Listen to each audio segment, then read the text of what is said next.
యాదాద్రి, యాదగిరిగుట్ట. ఈ యాదాద్రి పేరు మారిన దగ్గర నుంచి యాదగిరిగుట్టలో పెరిగిన రియల్ ఎస్టేట్ భూమి కానీ, అక్కడ పెరిగిన కట్టడాలు కానీ, ఇతరత్ర కమర్షియల్ కాంప్లెక్స్లు కానీ ఏ రకంగా చూసినా నల్లగొండ జిల్లా యాదగిరిగుట్ట యాదాద్రి పేరు మారిన తర్వాత అక్కడ జరుగుతున్న విషయాలు ఎన్నో ఈ ప్రపంచం దృష్టిని ఆకర్షించినాయి.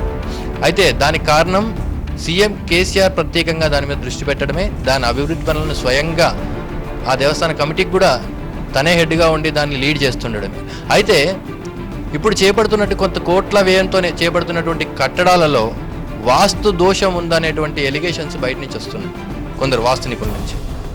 అయితే మరి వాస్తు నిపుణులు రచ్చ సురేష్ మనతోటి ఉన్నారు. మరి ఆయన చేస్తున్న అలిగేషన్స్ ఏంటివి, ఆయన చెప్తున్న సజెషన్స్ ఏంటివి, మరి అవి ఎంతవరకు నిజము, ఆయన్ని అడిగి తెలుసుకుందాం. రచ్చ సురేష్ గారు చెప్పండి, మీరు చేస్తున్నటువంటి సజెషన్స్ కానీ ఇప్పుడు అది ఏంటంటే ప్రజలందరి దృష్టిలో ఉంది యాదాద్రి అనేది, మీరు దాని మీద చేస్తున్న వాస్తు దోషాల గురించి సంబంధించిన పాయింట్లు ఏంటివి ఒక్కసారి మీరు. ఓం శ్రీ లక్ష్మీ నృసింహాయ నమః. లక్ష్మీ నరసింహస్వామి యొక్క క్షేత్రం అనేటువంటిది ఈనాడు కొత్తగా ఏర్పడినటువంటిది కాదు. స్వయంభూ క్షేత్రము అనేక సంవత్సరాలుగా, ఒక రకంగా చెప్పాలంటే యుగాలుగా ఉన్నటువంటి ఒక క్షేత్రం. యాదాద్రి ఋషి తపస్సు చేసిన కారణంగా, అక్కడ తపోశక్తి కారణంగా అనేక మంది భక్తులను ఆకర్షించడం, వాళ్ళందరికీ కూడా అనేక విధాలుగా మేలు జరగడం అనేటువంటిది జరుగుతుంది. అయితే మన ముఖ్యమంత్రి కేసీఆర్ గారు ప్రత్యేకంగా ఈ క్షేత్రం పైన దృష్టి పెట్టేసేసి 1000 కోట్ల పైన ధనాన్ని వెచ్చించేసేసి 1000 సంవత్సరాల పాటు ఉండే విధంగా ఒక అద్భుతమైనటువంటి భవ్యమైనటువంటి ఒక లక్ష్మీ నరసింహస్వామి ఆలయ పునర్నిర్మాణాన్ని చేపట్టాలని అనుకుంటున్నారు. ఈ నిర్మాణాల విషయంలో అందరూ అభినందిస్తున్నారు.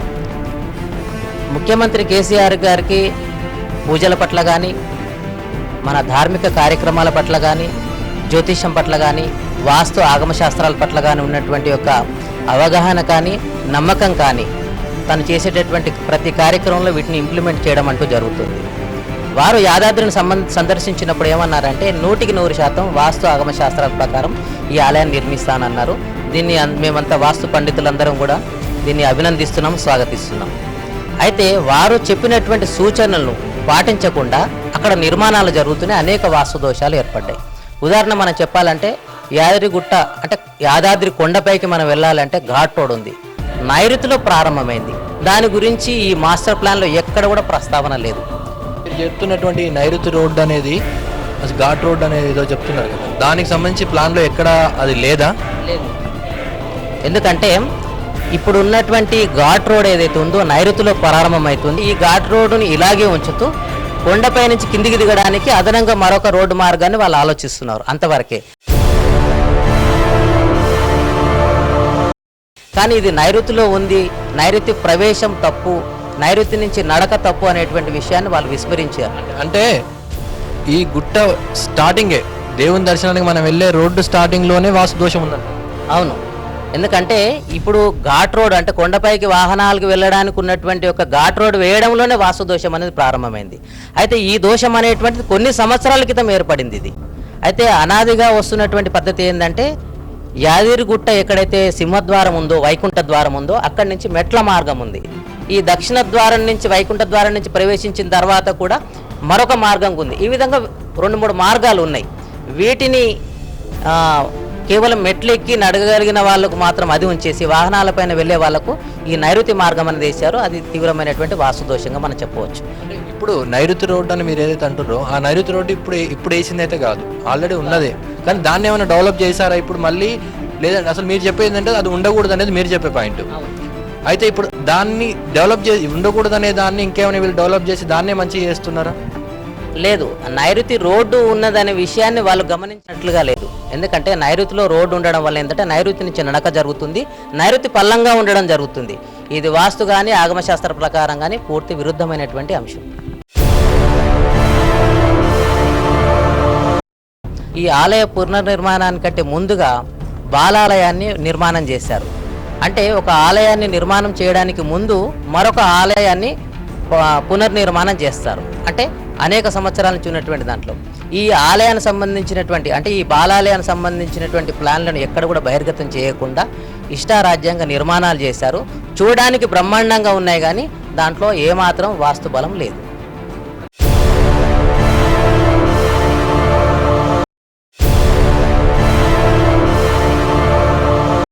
ఈ నమ్మకం ఉన్న వ్యక్తి కూడా వాటి గురించి పట్టించుకోలేదని మీ అభిప్రాయమా, లేకుంటే అక్కడ ఉన్న వాస్తు నిపుణులు సీఎంని తప్పుదోవ పట్టిస్తున్నారనేది మీ ఇదా?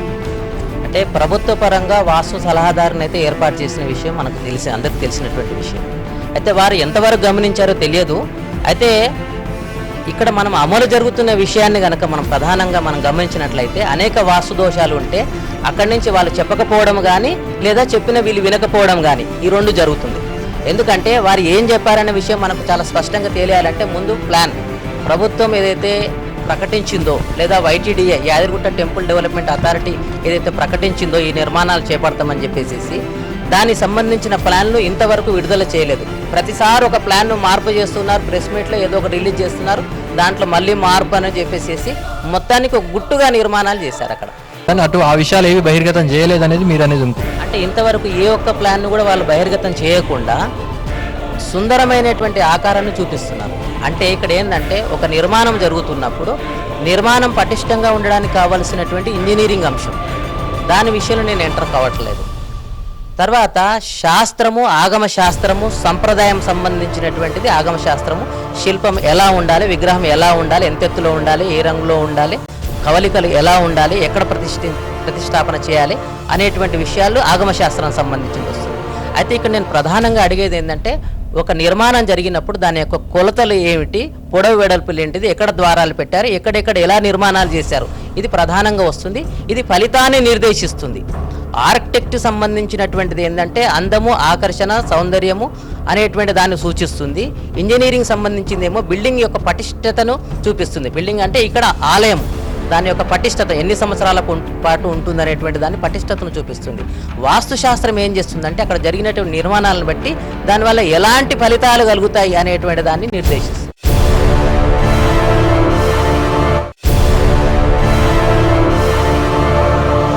అంటే ఒక వాస్తు నిపుణుడు ఇప్పుడు మీరే ఉన్నారు, మీరే ఇంత నిశ్చితంగా పరిశీలించినప్పుడు ఒక బాధ్యత తీసుకున్న వ్యక్తి ఖచ్చితంగా అటువంటి అంశాల మీద దృష్టి పెట్టి అన్నీ సవ్యంగా జరిగేటట్టు చూసుకుంటాడు.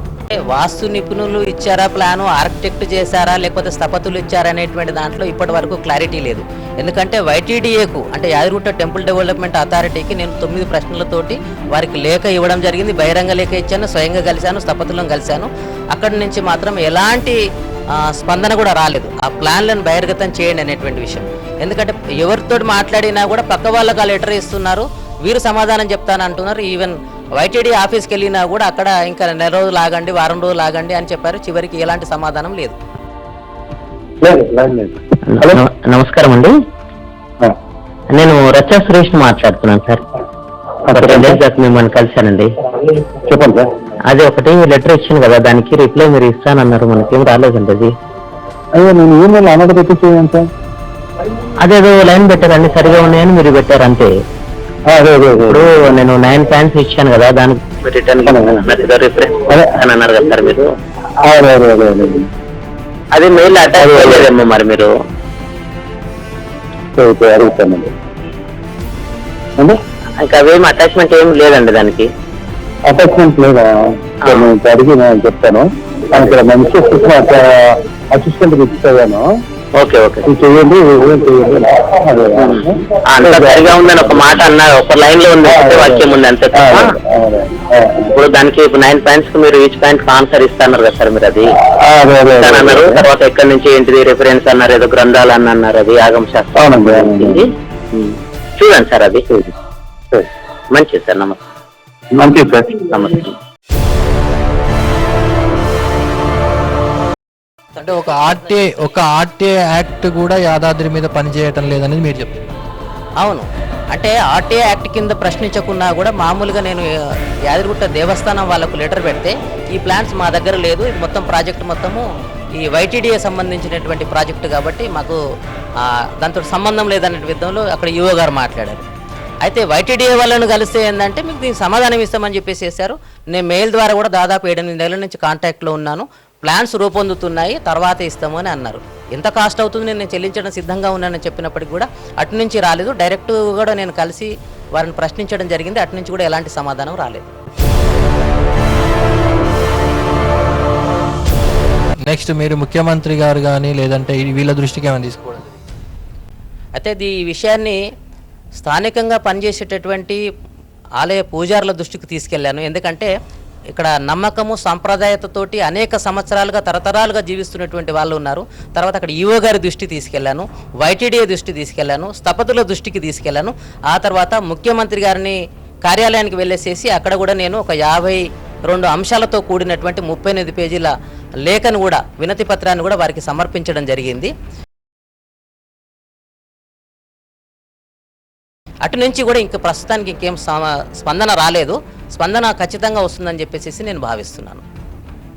సీఎం దృష్టికి తీసుకెళ్ళినా సరే సీఎం కార్యాలయానికి నేను 52 క్వశ్చన్లతో సంబంధించినటువంటి ఒక ప్రశ్న పత్రాన్ని నేను అక్కడ ఇచ్చినా సరే కింది స్థాయిలో అధికారులు ఎవరు స్పందించలేదు. ఇటు సీఎం క్యాంప్ ఆఫీస్ నుంచి కూడా నేను ఇచ్చి కొద్ది రోజులు అయింది, ఇంతవరకు నాకు రెస్పాన్స్ రాలేదని చెప్తున్నారు. అంటే మరి ముఖ్యమంత్రి రచ్చ సురేష్ గారు సీఎం కేసీఆర్ క్యాంప్ ఆఫీస్ కానీ సమర్పించినటువంటి ఆ ప్రశ్నావళి ఎంత, ఆ 52 క్వశ్చన్లు ఏంటి, ప్రశ్న పత్రంలో మీరు సంధించిన ప్రశ్నలు ఏంటి, వాస్తు దోషాలు ఎక్కడెక్కడ ఉన్నాయి?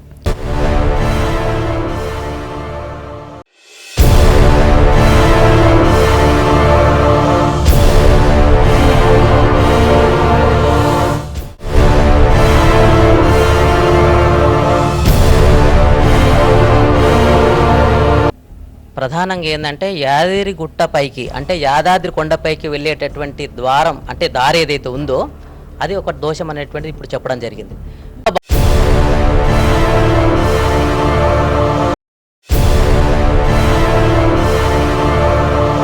పాలాలయంలో అనేక రకమైనటువంటి దోషాలు ఉన్నాయి.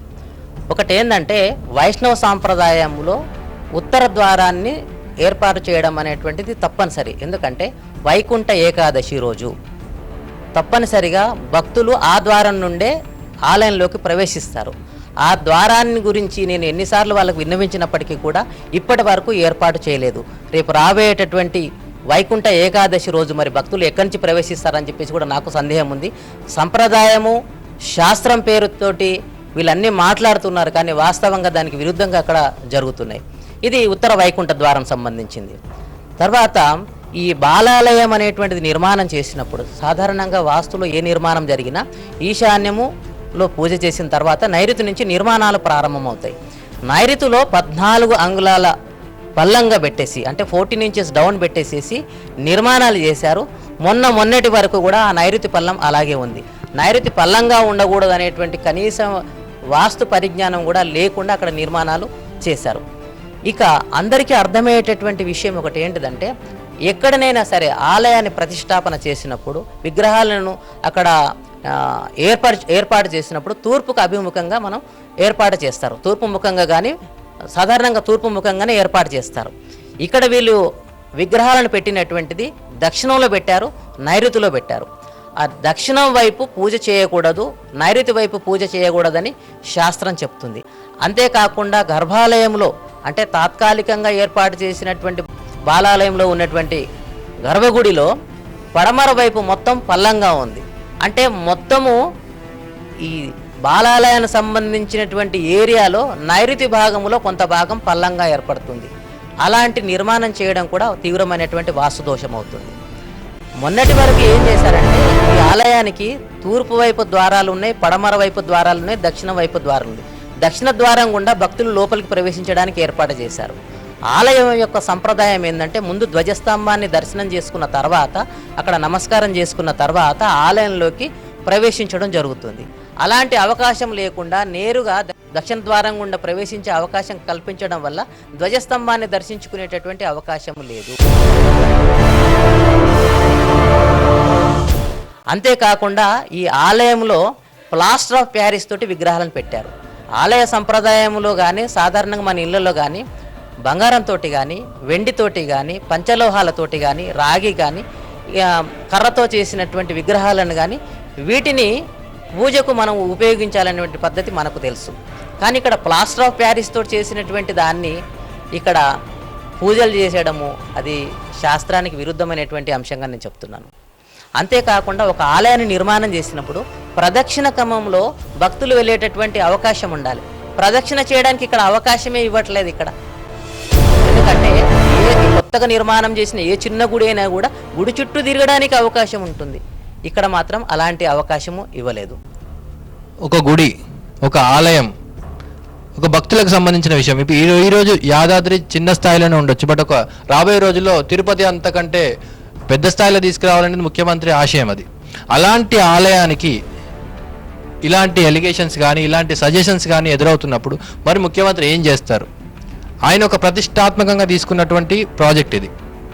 అలాంటి ప్రాజెక్టులోనే ఒక వాస్తు నిపుణుడిని అపాయింట్ చేసిన తర్వాత కూడా అదేవిధంగా అమలులో మాత్రం వాస్తుకు సంబంధించిన అంశాలు ఏవి కనబడట్లేదు అనేది రత్న సురేష్ గారు అంటున్న అంశం. బాలాలయాన్ని నిర్మాణం చేయడానికి కొన్ని నెలల ముందు నుంచే యాదగిరిగుట్ట దేవస్థానానికి నేను కాంటాక్ట్లో ఉన్నాను, ప్లాన్ల కోసం అడుగుతూనే ఉన్నాను. ఆ తర్వాత కొంతకాలానికి వైటీడీ అనేది ఏర్పడింది. యాదగిరిగుట్టలో ఒక ఆఫీస్ అన్నారు, కానీ అక్కడ కూడా ఎలాంటి ప్లాన్లు కూడా అందుబాటులో లేవు. వైటీడీఏ వెబ్సైట్లో కూడా దీనికి సంబంధించినటువంటి ఒక ప్రశ్నావళిని కూడా నేను మెయిల్ రూపంలో పెట్టడం జరిగింది. తర్వాత వాళ్ళ వెబ్సైట్లు కూడా అడిగారు, ఈ ఆలయానికి సంబంధించినటువంటి ఏమైనా ప్రశ్నలు ఉంటే మీరు సంధించవచ్చు అని చెప్పేసి వాళ్ళ క్వెరీస్ అనేటువంటి దాంట్లో పెట్టారు. YTDO అనేటువంటి వెబ్సైట్లో పెట్టడం జరిగింది. ఆ వెబ్సైట్ కూడా నేను కాంటాక్ట్లో ఉన్నాను, అక్కడి నుంచి ఎలాంటి స్పందన రాలేదు. ప్లాన్లు తయారవుతున్నాయి, అయిన తర్వాత మీకు చెప్తానని అన్నారు. ఒకవేళ ఈ బాలాలయానికి సంబంధించినటువంటి ప్లాన్ గనక కొలతలతోటి గనక ముందుగా నాకు తెలిసి ఉంటే వీటికి నేను ఖచ్చితంగా అడ్డుపడి ఇలాంటి దోషాలు ఏర్పడకుండా నేను చేసేటటువంటి వాడిని. అయితే అది జరిగిపోయింది, దాన్ని సరి చేసుకునేటువంటి అవకాశాలు 100% మనకి ఇప్పుడు ఉన్నాయి. ఇప్పుడు నాకున్నటువంటి సందేహం ఏంటంటే, ఒక 1000 సంవత్సరాల పాటు భవ్యంగా, దివ్యంగా, అందంగా, ఆకర్షణీయంగా, ప్రపంచ ప్రఖ్యాతిగాంచినటువంటి స్థాయిలో మన ముఖ్యమంత్రి గారు ఒక వరాన్ని మనకి ఇచ్చారు. ఈ ఆధ్యాత్మిక శోభను మనకు ప్రసాదించనున్నారు. ఒక రకంగా కేసీఆర్ కూడా మనకు దేవుడే.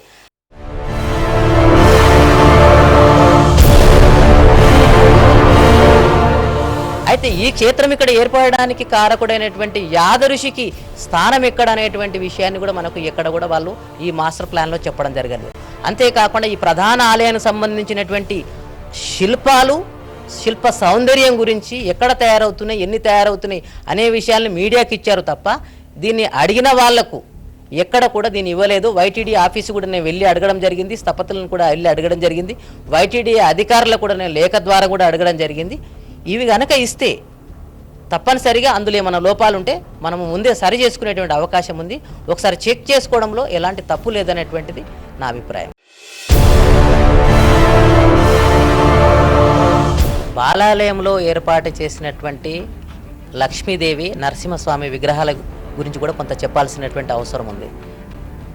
అనేక దశాబ్దాలుగా ఈ ఆలయంలో ప్రతిష్టాపన చేసినటువంటి విగ్రహాలు ఏవైతే ఉన్నాయో, నరసింహస్వామి వారికి ఎడం వైపున లక్ష్మీదేవి ఉండే విధంగా విగ్రహాలు తయారు చేయడం జరిగింది, అలాగే ప్రతిష్ఠించడం జరిగింది, విగ్రహ ప్రతిష్టాపన చేయడం జరిగింది. కానీ ఇక్కడ బాలాలయంలో నరసింహస్వామి వారికి కుడివైపున లక్ష్మీ అమ్మవారి విగ్రహాన్ని నిలబెట్టి ప్రతిష్టాపన చేశారు. అంటే ఇది అనేక దశాబ్దాలుగా వస్తున్నటువంటి విషయాన్ని మార్చేసేశారు. అంటే శాస్త్రాన్ని మార్చారా, లేకపోతే శాస్త్రం చెప్పే వ్యక్తులకి ఏమైనా కన్ఫ్యూజ్ అయ్యారా అనేటువంటి విషయము భక్తులందరి లోపల మనసుల్లో కూడా ఉంది. అంటే మనము ఇప్పటివరకు చూస్తున్నటువంటి యొక్క లక్ష్మీ నరసింహస్వామి ప్రపంచంలో ఎక్కడెక్కడైతే స్వామివారి వెలిశారో అక్కడ విగ్రహాలు ఉన్నటువంటి ప్రదేశాల్లో కానీ, దేవస్థానం ప్రచురించినటువంటి ప్రతి ఒక్క క్యాలెండర్లో కానీ నరసింహస్వామి వారికి అమ్మవారు ఎడం వైపునే ఉంటారు, కానీ ఇక్కడ మాత్రం కుడివైపున ప్రతిష్ఠించారు. దీని గురించి ప్రశ్నిస్తే వాళ్ళు ఏమంటారంటే జిఆర్ స్వామి గారు చెప్పారు కాబట్టి మేము మార్చారని అంటున్నాం. దీన్ని సూటిగా నేను ఒక ప్రశ్న వేస్తున్నాను. గర్భగుడిలో స్వయంగా వెలిసినటువంటి స్వయంభూ లక్ష్మీ నరసింహస్వామి యొక్క విగ్రహంలో నరసింహస్వామి వారికి అమ్మవారు ఎడం వైపున వెలిసి ఉన్నారు, స్వయంగా వెలిసినటువంటి దాంట్లో ఉంది. అదే గర్భగుడిలో నరసింహస్వామి వారికి కుడివైపున అమ్మవారి విగ్రహాన్ని పెట్టారు. దీని గురించి నేను ఒకటి అడగదలుచుకున్నాను. స్వామివారికి అమ్మవారి కుడివైపున ఉండవచ్చు లేదా ఎడం వైపున ఉండవచ్చు అని మీరు తీర్మానం చేయాలి, లేదా కేవలం ఎడం వైపునే ఉండాలని తీర్మానం చేయాలి, లేదా నరసింహస్వామి వారికి కుడివైపునే ఉండాలని చెప్పేసి తీర్మానం చేయాలి. ఒక విగ్రహం వైపేమో స్వామివారికి ఎడం వైపు ఉండడము, వీరు ప్రతిష్టాపన చేసిన దాంట్లో స్వామివారికి అమ్మవారి కుడివైపున ఉండడం అనేటువంటిది ఇది వైరుధ్యాన్ని మనకు స్పష్టంగా చూపిస్తున్నది. తెలుగు రాష్ట్రాల్లో ఉన్నటువంటి నవనారసింహ క్షేత్రాల్లో ఎక్కడైనా కానీ స్వామివారికి అమ్మవారు ఎడం వైపునే ఉన్నారు.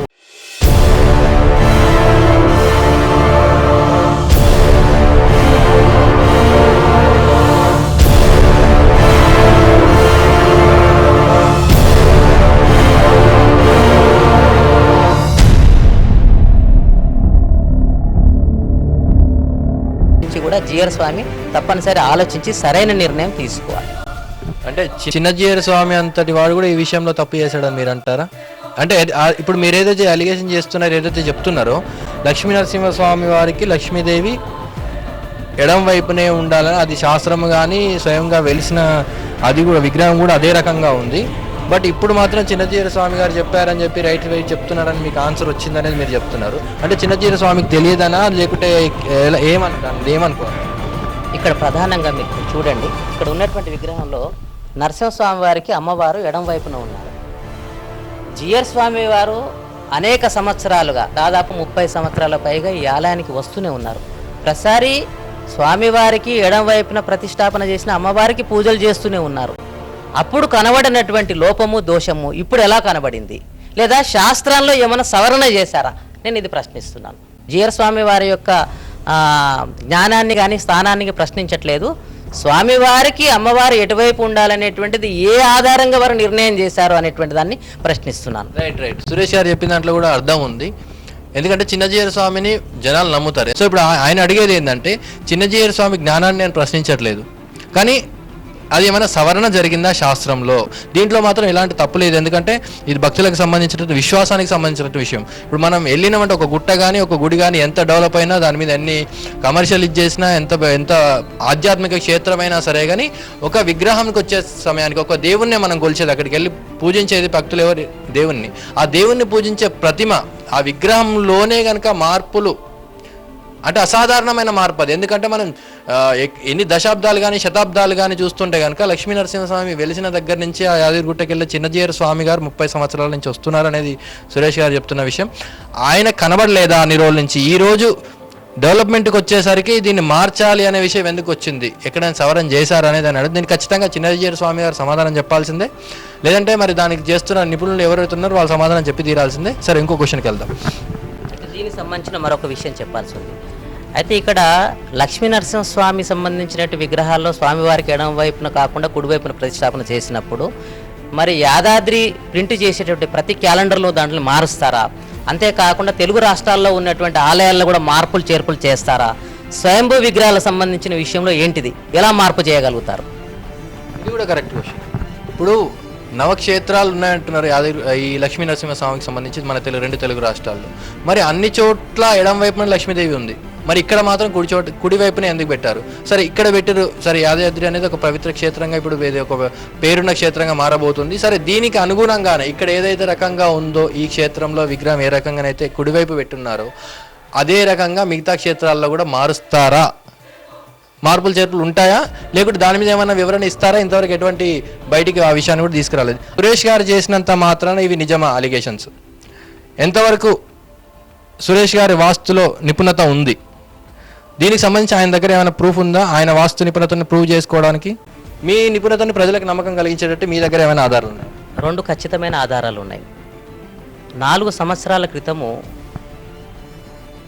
ప్రధాన ఆలయానికి ఆనుకొని సౌత్ ఎక్స్టెన్షన్ బిల్డింగ్ అనే దాన్ని ఒక నిర్మాణం చేశారు.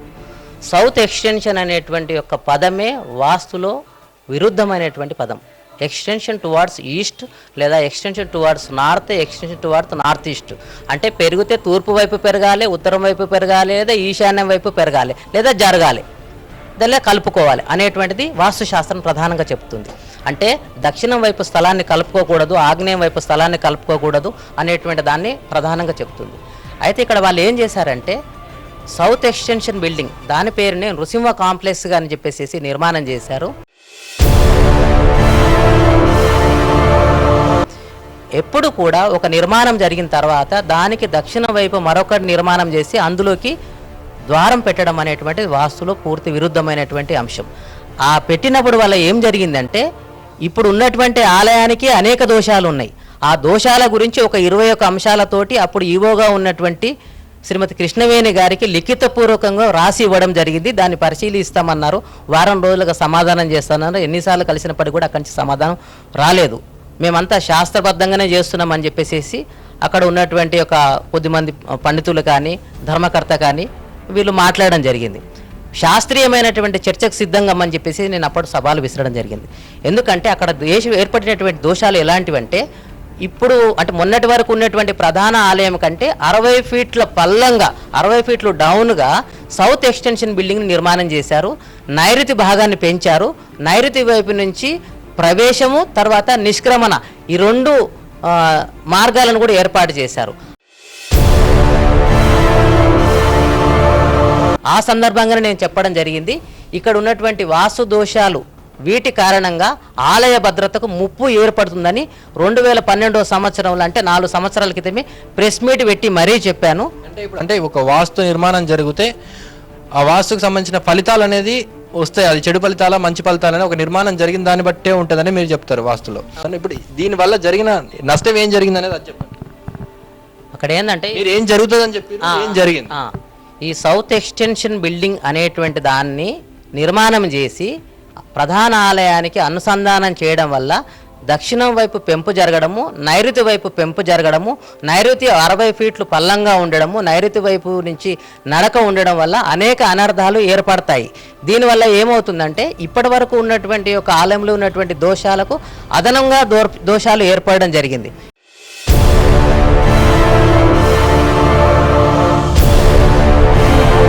దీనికి మరొక కారణం ఏం చెప్పొచ్చు అంటే ఈవో ఉన్నటువంటి కార్యాలయానికి కూడా ఈశాన్యం కట్ అయింది. కొత్తగా నిర్మాణం చేసినటువంటి ఒక ఆండాల్ నిలయం అతిథి గృహంగా పిలువబడే దానికి కూడా దక్షిణం ఎంతో పల్లంగా ఉంది, ఉత్తరం ఎత్తుగా ఉంది, ఈశాన్యం కట్ అయిపోయింది. ఇలాంటి దోషాలు అనేటువంటివి ఉంది. వీటన్నిటి యొక్క ఫలితాన్ని వీటన్నిటి యొక్క క్యాల్కులేషన్స్ తీసుకొని ఆలయ భద్రతకు ముప్పు అని చెప్పాను. అంటే అక్కడ ఎలాంటి నిర్మాణాలు ఉండవు అనేటువంటిది స్పష్టంగా చెప్పడం జరిగింది. అంటే కట్టిన ఏ బిల్డింగ్ అయినా సరే కొలాప్స్ అయిపోతుంది, లేకుంటే అక్కడ నిర్మాణాలు అసలు కూలిపోవడమో లేకుంటే ఇంకా విపత్తు వల్ల ఇచ్చేయడమో అసలు నిర్మాణాలు అనేవి ఉండవు, కట్టినవి కూడా ఉండవు అనేది మీరు చెప్పింది. అంటే ఆలయ భద్రతకు ముప్పు అంటే కొన్ని పదాలను మనం ఉపయోగించకుండా ఎదుటివారికి అర్థంగా చెప్తాం. ఆలయ భద్రతకు ముప్పు అంటే సాధారణంగా ఏమొస్తుంది? అది అంటే ఎవరో దాడి చేసే అవకాశం ఉంటుంది, పేల్చివేసే అవకాశం ఉంది. ఇప్పుడు అదే జరిగింది. ఎక్కడైతే స్వామివారు వెలిసారో ఆ కొండపైనే పేల్చివేతలు చేస్తున్నారు, నిర్మాణం కోసం పేల్చివేతలు చేస్తున్నారు, బర్మాలు పెట్టి పేల్చివేతలు చేస్తున్నారు. వాళ్ళు కుల్లగొట్టడం అని మనం అంటున్నాము, అక్కడ పేల్చివేతలు చేశారు, కూల్చివేతలు చేశారు. స్వామివారు స్వయంగా వెలిసినటువంటి ఒక గర్భాలయము తప్ప మిగతా అవన్నీ కూడా వాళ్ళు పేల్చివేయడం జరిగింది. అంటే అక్కడ ఏర్పడినటువంటి రకరకాల వాస్తు దోషాల యొక్క కాంబినేషన్ వల్ల అక్కడ నిర్మాణాలు ఉండవు అనేటువంటిది ఆనాడు స్పష్టంగా చెప్పడం జరిగింది. చెప్పిన దానికి ఏదైనా లిఖితపూర్వక ఆధారం ఉందా? ఉన్నది. అనేక పత్రికలలో కూడా అక్కడ వచ్చింది. చూపించగలరా? ఇప్పుడు చూపించగలరా? ప్రస్తుతం దేవస్థానం వాళ్ళ దృష్టికి కూడా వచ్చింది. అయితే ఈ విషయం గురించి అక్కడ దేవస్థానం వాళ్ళు నువ్వు కలిసినప్పుడు ఏమన్నారంటే అన్ని శాస్త్రబద్ధంగానే జరుగుతాయని అన్నారు. అయితే మొన్న 2 నెలల క్రితము ఈ వైటీడీఏ సంబంధించినటువంటి వాళ్ళు స్థపతులు మిగతా వాళ్ళు ఏంటంటే ఆలయం అనేక దోషాలతోటి ఉంది అని చెప్పేసి ఒక పత్రికా ప్రకటన విడుదల చేయడం జరిగింది. అంటే 4 సంవత్సరాల క్రితం నేను చెప్తే అప్పుడు ఒప్పుకోకుండా మొన్న వీళ్ళు పత్రికా ప్రకటన విడుదల చేయడం జరిగింది. దోషాలు ఉన్నాయి కాబట్టి వెంటనే కూల్చివేయవలసిందే అనేటువంటి పద్ధతిలో వాళ్ళు చెప్పడం జరిగింది. సో ఇది సురేష్ గారు చెప్తున్నది. ఎందుకంటే గతంలో నేను చేసినాను, ఎలిగేషన్ చేసినాను, దాని తగ్గట్టే నేను ఏదైతే చెప్పినా అదే జరిగింది. బట్ నా మాట ఆ రోజు ఎవరు పట్టించుకోలేరు. ఈ రోజు కూడా కొన్ని ఎలిగేషన్ చేస్తున్నారు, ఈ వాస్తు దోషాలు అనేవి ఉన్నాయని చెప్తున్నారు. అయితే ఈ వాస్తు దోషాల వల్ల మీరు ఎలాంటి ఫలితాలు ఉంటాయి? ఆ రోజు అది ఆలయ భద్రతకు ముప్పు అనేది మీరు చెప్పిన విషయం ఆ రోజు. సార్, ఈ రోజు ఏవైతే దోషాలు అయితే మీరు చెప్తున్నారో వాటి వల్ల జరిగే దోషాలు కానీ వాటి వల్ల జరిగే నష్టాలు కానీ ఏమని చెప్పగలరు? శాస్త్రము ప్రధానంగా ఏం చెప్తుందంటే సూచించండి అని చెప్తుంది. ఒక నష్టము కలిగేటటువంటి అంశం ఉన్నప్పుడు లేదా కొన్ని దోషాలు ఉన్నప్పుడు దాన్ని నివారణ మార్గాలు చెప్పేసేసి ఆ నష్టం జరగకుండా ప్రధానంగా చేయవలసినటువంటి బాధ్యత ఆ శాస్త్రానికి సంబంధించినటువంటి వ్యక్తి పైన లేదా పండితుడి పైన ఉంటుంది. దాన్ని సరి చేసుకునే మార్గం చెప్తాను, అంతేగాని దీనివల్ల ఈ నష్టాలు జరుగుతాయని చెప్పేసి అది జరిగితే సంతోషించేటటువంటి వ్యక్తిని కాను. ఎందుకంటే ఒకసారి మీరు చెబితే వినలేదు, ఇప్పుడు ఈ నష్టాలు కలుగుతాయి, నేను చెప్పినందువల్ల ఇది జరిగింది, నేను చెప్పింది కరెక్టే అని చెప్పేసి సంతోషపడడం కాకుండా ఆ నష్టాలను నివారించే మార్గం నేను చెప్తున్నాను. అది అంటే శాస్త్రములో స్పష్టంగా నిర్దేశించిన నైరుతి పల్లంగా ఉంటే ఏం జరుగుతుంది, ఈశాన్యం లోపిస్తే ఏం జరుగుతుంది, వాయువ్యం పెరిగితే ఏం జరుగుతుంది అనే విషయాన్ని శాస్త్రం ఆల్రెడీ ప్రూవ్ చేసినటువంటిది ఇది. కాబట్టి దాన్ని మనము గుణపాఠంగా మనం తీసుకొని సవరణ చేసుకోవాలి. లేకపోతే ఏమవుతుందంటే దాన్ని సరి చేసుకోకుండా ఈ వాదానికి దిగడం అనేటువంటిది సరైనది కాదు.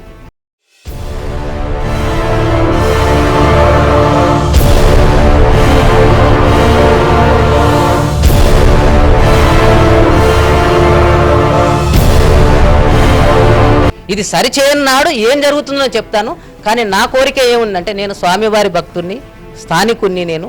ఎందుకంటే చిన్ననాటి నుంచి కూడా నా 50 సంవత్సరాల జీవితము ఆ యాదగిరి లక్ష్మీనరసింహ స్వామి వారి యొక్క క్షేత్రానికి, ఆలయానికి ముడిపడి ఉంది కాబట్టి అక్కడ ఉన్నటువంటి అనేక అంశాలు నాకు తెలుసు కాబట్టి స్పష్టంగా నేను దగ్గరుండి గమనించాను కాబట్టి ఆ దోషాలు జరగకూడదు. నా స్వామి యొక్క గుడి వైభవమానంగా ఉండాలి, ప్రపంచ ప్రఖ్యాతిగాంచినటువంటి స్థాయిలో ఉండాలి. నా మనసులో ఉన్నటువంటి కోరికను సీఎం గారు వారి మనసులో ఉన్న కోరిక ఈ రెండు కూడా ఒకటిగా కావడం అనేటువంటిది యాదృచ్ఛికమే కావచ్చు. ఆ క్షేత్రము సుభిక్షంగా ఉండాలని కోరుకుంటున్నాను. ఇంకా ఇక్కడ ఒక మాట చెప్పాల్సింది ఏంటంటే, ముఖ్యమంత్రి కేసీఆర్ గారు ఒక మాట మాకు వరం ఇచ్చారు. ఒకటి, ఆలయాన్ని 1000 కోట్లతోటి అభివృద్ధి చేస్తామని చెప్పేసి ఒక మాట అన్నారు. రెండవది 100% వాస్తు శాస్త్రాన్ని అమలు చేసి నిర్మాణం చేస్తాను, వాస్తు ఆగమ శాస్త్రాల ప్రకారం నిర్మాణం చేస్తానని అన్నారు. వారిపైన నాకు పూర్తి నమ్మకం ఉంది. ఖచ్చితంగా వారి దృష్టికి ఈ అంశాలు కనుక వెళ్తే తప్పకుండా వారు ఈ పండితులతో చర్చించి సరైన నిర్ణయం తీసుకుంటారు, దోషాలను సరి చేస్తారని చెప్పేసి నేను అనుకుంటున్నాను.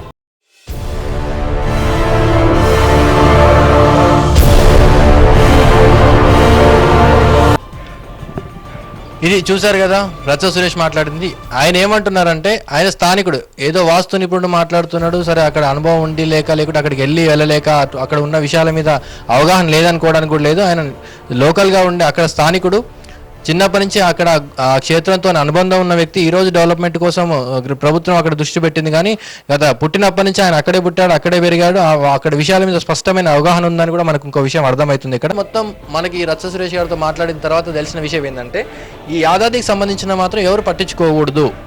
దీంట్లో మేము మాకు నచ్చినట్టు మేము చేస్తాం, అది వాస్తు, మేము చెప్పిందే వాస్తు, మేము చేసేదే వాస్తు. ఇంకేమైనా సరే, అది శాస్త్రం కానీ, అది వాస్తు కానీ, అది నిర్మాణం కానీ, అది డెవలప్మెంట్ కానీ, ఇంకేమైనా సరే మేము చెప్పిందే వేదం అనే రకంగా ఈ కమిటీ కానీ అక్కడ ఉన్న నిపుణులు కానీ పోతున్నారా, లేకుంటే అది కింది స్థాయిలో ఏమైనా తప్పులు జరుగుతున్నాయా ఏంది, కానీ అది విషయం సీఎం దృష్టి పెడుతున్నారా పెట్టట్లేదా అనే కూడా ఒక విషయం. లేకుంటే ఆయన మీద వదిలేసి ఎవరైతే నిపుణుల్ని అపాయింట్ చేశారో, లేకుంటే దానికి చూడాల్సిన ఈ కమిటీ ఏదైతే ఉందో దాని మీద వదిలేసారా వైటీడీఏ కమిటీ మీద అనేది మాత్రం తెలవాలి. మనం కూడా వైటీడీఏ అధికారులను కలిసే ప్రయత్నం చేద్దాం. అసలు అది ఎక్కడ జరుగుతుంది తప్పు, లేదంటే అది వాస్తు పరంగానే ఉందా, అసలు వాస్తు ఒక్కొక్క మనిషికి ఒక వాస్తు నిపుణునికి ఒక రకంగా వాస్తు, ఇంకొక వాస్తు నిపుణునికి ఇంకొక రకంగా వాస్తు అనేది తెలిసి ఉంటుందా, అందులో ఏమైనా తేడాలు ఉన్నాయా, లేకుంటే ఏమైనా సవరణలు వారికి వారు సవరణలు చేసుకున్నారా. చిన్నజీర స్వామి లాంటి అలాంటి వ్యక్తి ఒక నిర్దిష్టంగా ఒక భక్తుల యొక్క దృష్టి పడే విగ్రహం ఏదైతే ఆరాధ్యం చేస్తారో వెళ్ళి అక్కడే మెయిన్ ప్రధానంగా చేంజెస్ చేశారు. ఒక పూజారి స్థానంలో ఉన్న, ఒక నిపుణుల స్థానంలో ఉన్న మనం భగవంతుని తర్వాతే అలాంటి వ్యక్తులం సవరణ చేసే అవకాశం ఉందా? అసలు శాస్త్రాన్ని మార్చే ఇది ఎవరికైనా అధికారం ఎవరికైనా ఉంటుందా? శాస్త్రమే ఉంటుంది, దాన్ని మార్చాలి కానీ సవరణలు కానీ ఉండవు శాస్త్రంలో, ఎందుకంటే అది అప్పటి నుంచి ఉన్నది కాబట్టి. స్వయంగా వెలిసిన లక్ష్మీనరసింహస్వామి గుట్ట మీద వెలిసినప్పటి నుంచి ఏ రకంగానైతే ఉందో ఆ విగ్రహం 30 సంవత్సరాలుగా ఆయన జిఆర్ గారు వస్తున్నారని చెప్తున్నారు. మరి ఆయనకు అప్పుడు కనబడింది, ఇప్పుడు ఎందుకు మార్చారనేది అది ప్రజలకు కూడా సమాధానం కావాలి. ఎందుకంటే ప్రజల తరపున వాళ్ళు వెళ్ళేది భక్తులు పూజించడానికి, విగ్రహం చూడడానికి. అక్కడ మాత్రం దానికి ఖచ్చితంగా ఆన్సర్ రావాల్సింది. సురేష్ గారు చేసిన దాంతో మేము కూడా ఏకీభవిస్తున్నాం. దీనికి సంబంధించి ముందు ఈ ఎపిసోడ్ తర్వాత ఈ అధికారులను కలిసే ప్రయత్నం చేస్తాం. ఇప్పుడు ఏదైతే సురేష్ గారు చెప్పారో వాటి మీద కూడా క్లారిటీ తీసుకుందాం. మరి ముఖ్యమంత్రిని కూడా కలిసి మనం దీని మీద ఆయన దృష్టి పెట్టారా, ఆయన దృష్టికి ఇవి వచ్చాయా లేవా అనే విషయాలు కూడా తెలిసే ప్రయత్నం చేద్దాం. అండ్ ఇంకో విషయం, మరి సీఎం చెప్పినటువంటి విషయాలు ఏవైతే వాస్తు ప్రకారమే మేము చేస్తాము, ఆగమ శాస్త్రం ప్రకారం మేము చేస్తామని ఒక భక్తులకు కానీ ఇటువంటి నిపుణులకు కానీ ఒక హామీ ఇచ్చున్నారు. అదే నమ్మకంతో కూడా వీళ్ళు ఉన్నారు ఇన్ని రోజులు. బట్ అక్కడ విషయాలు జరుగుతున్న నిర్మాణాలు కానీ, అక్కడ ఉన్న విషయాలు కానీ అక్కడికి వెళ్ళి పరిశీలించి చూస్తే సీఎం చెప్పిన దానికి ఏమాత్రం సంబంధం లేకుండా జరుగుతున్నాయి అక్కడ నిర్మాణాలు. మరి సీఎంకి తెలియకుండా జరుగుతున్నాయా, లేకుంటే నిపుణులే ఏ రకంగా చేస్తున్నారనే విషయం అర్థం కావట్లేదని వాస్తు నిపుణులే అంటున్నారు. ఈ విషయం మీద మనం కూడా దృష్టి పెడదాం. అక్కడ ఎలాంటి నిర్మాణాలు జరుగుతున్నాయి ఏంటనేది ఒకసారి మనం పరిశీలిద్దాం. అక్కడున్న అధికారులతో మాట్లాడే ప్రయత్నం చేద్దాం. చివరిగా మరి సీఎం గారి దృష్టిలో ఉన్నాయా ఈ విషయాలు లేవా, మరి ఆయన చెప్పిన మాట ప్రకారం, సీఎం గారు చెప్పిన మాట ప్రకారం వాస్తురీత్యా అది కడతారా కట్టరా, ఇప్పుడు జరుగుతున్న విషయాలపైన ఆయన ఏమైనా చర్యలు తీసుకుంటారు. ముఖ్యమంత్రి చేస్తున్నటువంటి ఈ వాస్తు కానీ ఆగమశాస్త్ర నమ్మకంతో చేస్తున్నటువంటి ఈ పని మీద చిత్తశుద్ధి ముఖ్యమంత్రికి లేదా, లేకుంటే ముఖ్యమంత్రి వరకు చేరకుండా కింది స్థాయి అధికారులే వాళ్ళ సొంత నిర్ణయాలతో ఈ యాదాద్రి పైన చేపడుతున్నటువంటి ఆలయ నిర్మాణాలు కానీ ఇంకేమైనా సరే ఇలాంటివన్నీ చేస్తున్నారా చూద్దాం. ముందు ఈ ఎపిసోడ్ ఇక్కడితో క్లోజ్ కాదు. ఇటు రచ్చ సురేష్ గారు చేసిన ఎలిగేషన్స్ ఏవైతే ఉన్నాయో వాటి మీద ఐఎన్ఐ కూడా అన్వేషణ చేస్తుంది. అటు యాదాద్రిలో కానీ అటు వాస్తు నిపుణులు ఎవరైతే యాదాద్రిలో వాళ్ళని కూడా కలిసే ప్రయత్నం చేద్దాం. ముఖ్యమంత్రి దృష్టికి కూడా తీసుకెళ్లే ప్రయత్నం చేస్తాం. ఇక ఈ ఎపిసోడ్ ఇంకా ముందు తీసుకుపోతాం. ఈ అన్ని విషయాల మీద భక్తులకి ప్రజలకి ఒక క్లారిటీ తీసుకొచ్చే ప్రయత్నం చేద్దాం.